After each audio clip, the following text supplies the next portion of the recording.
سب پہ نظر اندر کی خبر۔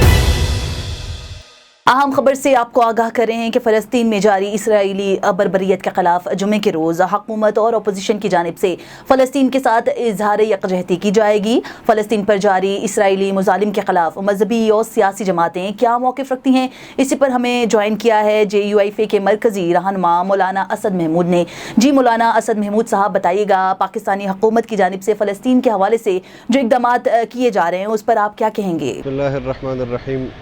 سب سے پہلے تو آپ کا شکریہ کہ اس حساس موضوع پر آپ ہماری آواز، ہمارا موقف قوم تک پہنچا رہے ہیں، فلسطینیوں تک پہنچا رہے ہیں۔ یقیناً فلسطین کا مسئلہ آج کا مسئلہ نہیں ہے،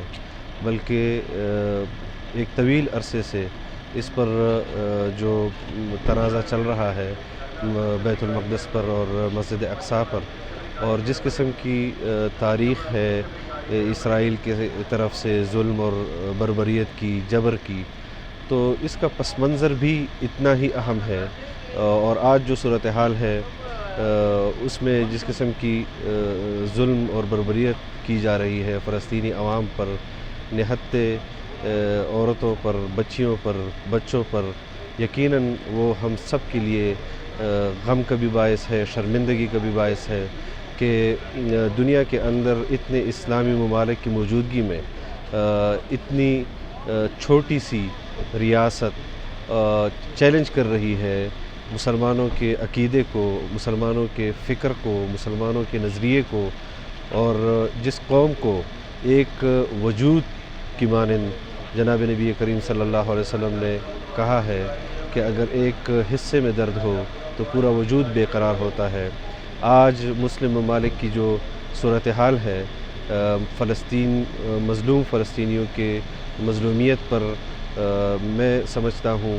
کہ یہ کافی نہیں ہے۔ پاکستان کو بھی بروقت اس پر اپنے فیصلے سے دنیا کو آگاہ کرنا چاہیے تھا۔ سلامتی کونسل کا اجلاس فوری طور پر بلانے کے لیے تگ و دو کرنی چاہیے تھی، اور OIC کا اجلاس خود بلانا چاہیے تھا، اور مطالبہ کرنا چاہیے تھا کہ اس وقت جو اسرائیل کر رہا ہے وہ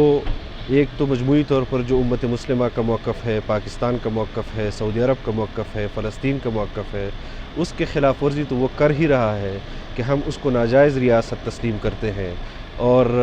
دوسری طرف اقوام متحدہ نے جو اس کو سٹیٹس دیا ہے، کم از کم دنیا اپنے کیے ہوئے فیصلوں پر کا بھرم ہی رکھ لیتی کہ اگر وہ اپنے حدود سے تجاوز کر رہا ہے اور اس پر بھی اس کو کوئی روک نہیں پا رہا ہے، تو کیا اقوام متحدہ اور سلامتی کونسل امریکہ کی لونڈی کا کردار ادا کرے گا کہ جہاں پر مظلوم مسلمانوں کے خلاف فیصلے ہوں گے وہاں پر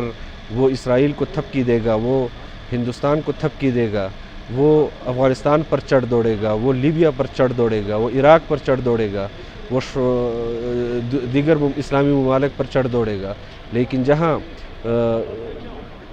مسلمانوں کے اوپر ظلم ہو رہا ہو وہاں پر وہ ظالم کی پشت پر کھڑا ہوگا، ان کو تائید بخشے گا۔ تو میں سمجھتا ہوں کہ سنجیدگی سے اس کا فیصلہ کرنا چاہیے۔ ہمارے لیے قبلہ اول سے مسجد اقصیٰ سے محترم اور کوئی چیز نہیں ہے۔ اگر پاکستان کا وجود اسلام کے نام پر وجود میں آیا ہے، نظریے کی بنیاد پر وجود میں آیا ہے، اور ہمارا مسجد اقصیٰ اس وقت نشانے پر ہو، بیت المقدس نشانے پر ہو، اس کے لیے ہم دفاع نہ کر سکے، تو پھر میں سمجھتا ہوں کہ ہم نے اس اسلامی ریاست کا حق ادا نہیں کیا، ہم نے امت مسلمہ کے لیے وہ حق ادا نہیں کیا جس کی بنیاد پر ہمارے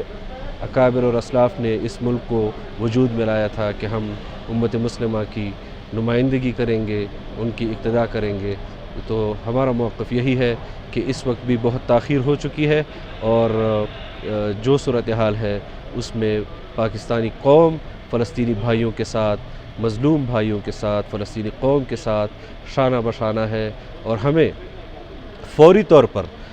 فلسطینی مسلمانوں کے لیے ریلیف پیکیجز کا ان کے صحت کے حوالے سے، ان کے علاج معالجے کے حوالے سے اقدامات اٹھانے چاہیے۔ اگر ہم انسانیت کے حوالے سے ہندوستان کو آفر کر سکتے ہیں کہ ہمیں ان کی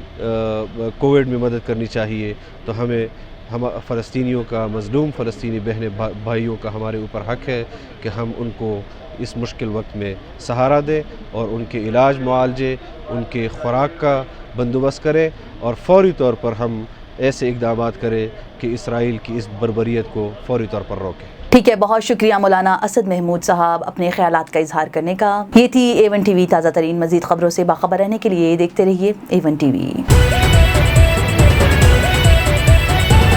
A1 TV، سب پہ نظر، اندر کی خبر۔